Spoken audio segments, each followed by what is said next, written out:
Sidney Crosby, the Pittsburgh Penguins. Before we talk about you and the Penguins, I want to talk about something we've been talking a lot about, and we'll continue to do so, and that's Nathan MacKinnon.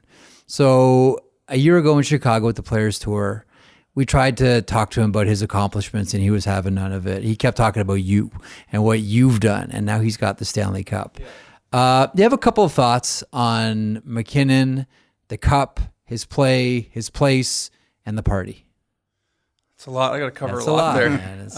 That's the full 10 minutes. You know what you signed up for. Thanks, Jeff. Yeah, there you go. You know what? Just, seeing each year, obviously the two prior to this where they won, you could tell it really stung. In the summers, he wasn't happy.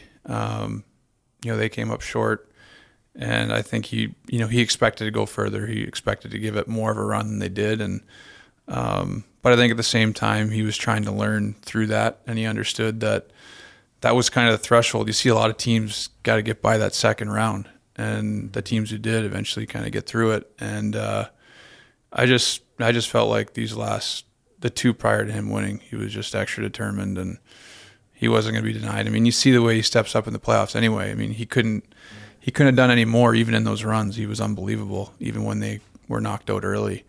But the way that he's been able to raise his level in the playoffs, that's really hard to do, and he's done it consistently. So I'm happy for him. I know that it weighed on him a lot. I know that he expected, with the group that they had in Colorado, to be right there, and they took advantage of their opportunity, and I'm happy for him. I know how. So you didn't get cranky Nathan MacKinnon on the ice this summer? Oh yeah, I didn't say that. He was pretty happy for the first week. He was happy the first week. Yeah. He sat there and laughed. Like, yeah. What is that? Yeah. He was happy the first week, and then, he's thinking about this year now.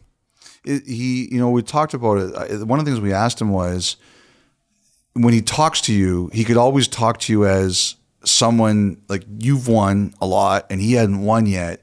And even though he obviously thinks the world of you, he kind of admitted that there was some level of the conversation that couldn't be there because you had experienced something he didn't. So how did the conversations change this summer now that he's been to that top of that mountain?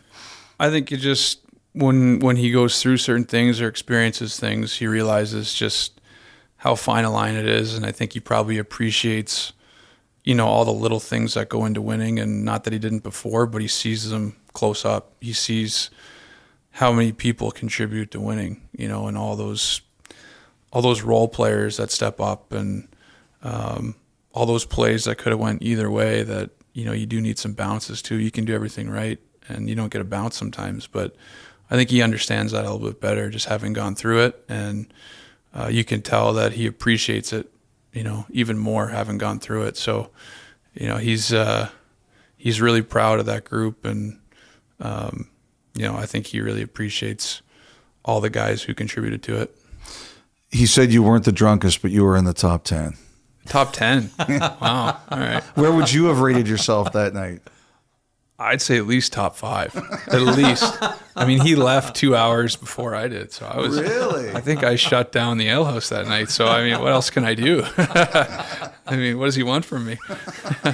We talked about appreciating losing, and when you're going through it, you don't appreciate it, you hate it. We get how you guys are wired, but then when you finally win, you kind of look back and say, okay, maybe I needed that struggle, and maybe I appreciate it more. I mean, you went through this in your career before winning your cups. Are you at a point where you can appreciate, like in your career, are you at a point where you can look back at losses and appreciate them? It's hard to say. I mean, my first year, there was so much going on. It was so hard to really take everything in. That's a hard one to really balance. But I think if I think about losing, I think 2008 is like the best lesson, for us, for me personally. Couldn't have had a better lesson and a better team to learn from, as far as if you're going to have a tough lesson. That's a pretty darn good team to get a lesson from, that Detroit team. So, I mean, you don't want to ever lose, but if you do, you got to take something from it. And I think we probably took the most, and personally, I took the most from that 2008 loss to Detroit. Did you ever think Malkin was going to free agency? I was sweating.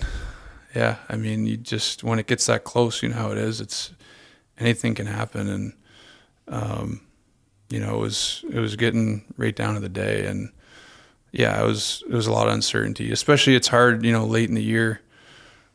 It's a possibility. You want to think positive and you want to be optimistic, but it's still a chance that it might not happen. So I think that uncertainty was tough. I mean, I'm sure it's tough on those guys. It was definitely for me, just not wanting to go there mentally. You're in the playoffs. You don't want to think, this could be our last game playing together. But the reality is it could have been. So it's great that they're back with us. I mean, it was they made me sweat for sure. Yeah. Well, from the outside, and you can tell me if you thought it differently. I always thought Letang was going to get done. I wasn't sure about Malkin, but I always thought Letang was going to get done. Now, one of the things I've wondered in that 24-hour period there, when it went from he's going to free agency to he signs, is you've always, you don't like anyone to ever really talk about anything that you're asked about or anything you say internally in the organization. But I've wondered, Sid, in this particular case, if you called someone or you did anything just to say, hey, we gotta work this out. Yeah, I didn't have to do that. I mean, of all the situations I've been, it's not typically something I do, but I mean, especially in this one, I think it's pretty obvious how I feel. I mean, it's not like I have to declare that. I think it's pretty clear how I feel about those guys, and what we've gone through, what they mean to the team, the fact that they're still playing at a high level. I don't think anybody had to ask me that to get a feel for it. So it didn't take much of that. If anything, it was just me texting those guys, is it done yet? What's going on? So it was more of that, just trying to get a feel for where it was at, if it was going to get done. Do you think you guys will all retire together in Pittsburgh now? That'd be amazing. I mean, I think that's something we'd love to do. We'd love to win again. I mean, that's, retiring together. Yeah. But I think kind of higher up on the list is winning together again. And I mean, that's our motivation. And, those guys are wired that way. They're not just playing to retire in Pittsburgh. They want to win. And, that's why they've had success for as long as they have. And, that bodes well for us if that's the case. One of the things I'm curious about, I'll drop all the Malkin Letang and all that anxiety talk here in a second, but one of the things I'm curious about is you're a longtime captain of the Pittsburgh Penguins. We all know your place on that team, your place in hockey. Would you have other players on your team calling you, texting you, saying, hey, what's up with Malkin? Hey, what's up with Letang? Is there anything you can share with us? Or I'm curious about the protocol here, or is that off limits? No, I wouldn't say it's off limits, but I think, nowadays it's pretty easy to communicate with everybody, and everyone pretty much has a good idea of what's going on. And I think whether it's me or other guys, we all know we've been around hockey enough. The longer it goes, it's not, there's more of a chance the closer it goes to free agency that it's going to go the opposite way. So I think everyone felt and thought that, but I think everyone, especially that I talked to, was really optimistic, and I'm sure they let those guys know how much they wanted them to come back, and I was doing that, and I'm pretty sure a lot of guys were. Have you given any indication as to how long? You got 3 years left. Mm-hmm. You just turned 35. Mm-hmm. Have you said? You're going to go 36 there? No, I was told there'd be no. I was told there'd be no math when I went into no 87. That's the one I remember. But just I've wondered. I'm watching Chara this past year, and I know how much you love hockey. Yeah. And I've wondered, could we see you out there till you're 45 years old? No, I don't think so. I mean, I don't want to say no, but I would lean towards that not being the case. I'm thinking about 3 more years and then seeing what happens from there. I know it doesn't do me any good to look past that, but I know that I want to continue to play at a high level, and I played a lot of hockey.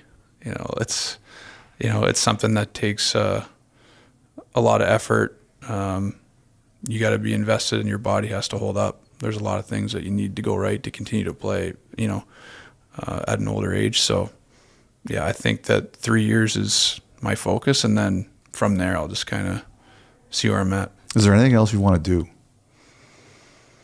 As far as hockey-wise? Just no, like you just talked about like your hockey life. I wonder, have you thought about there's something else you might want to do with your life or anything like that?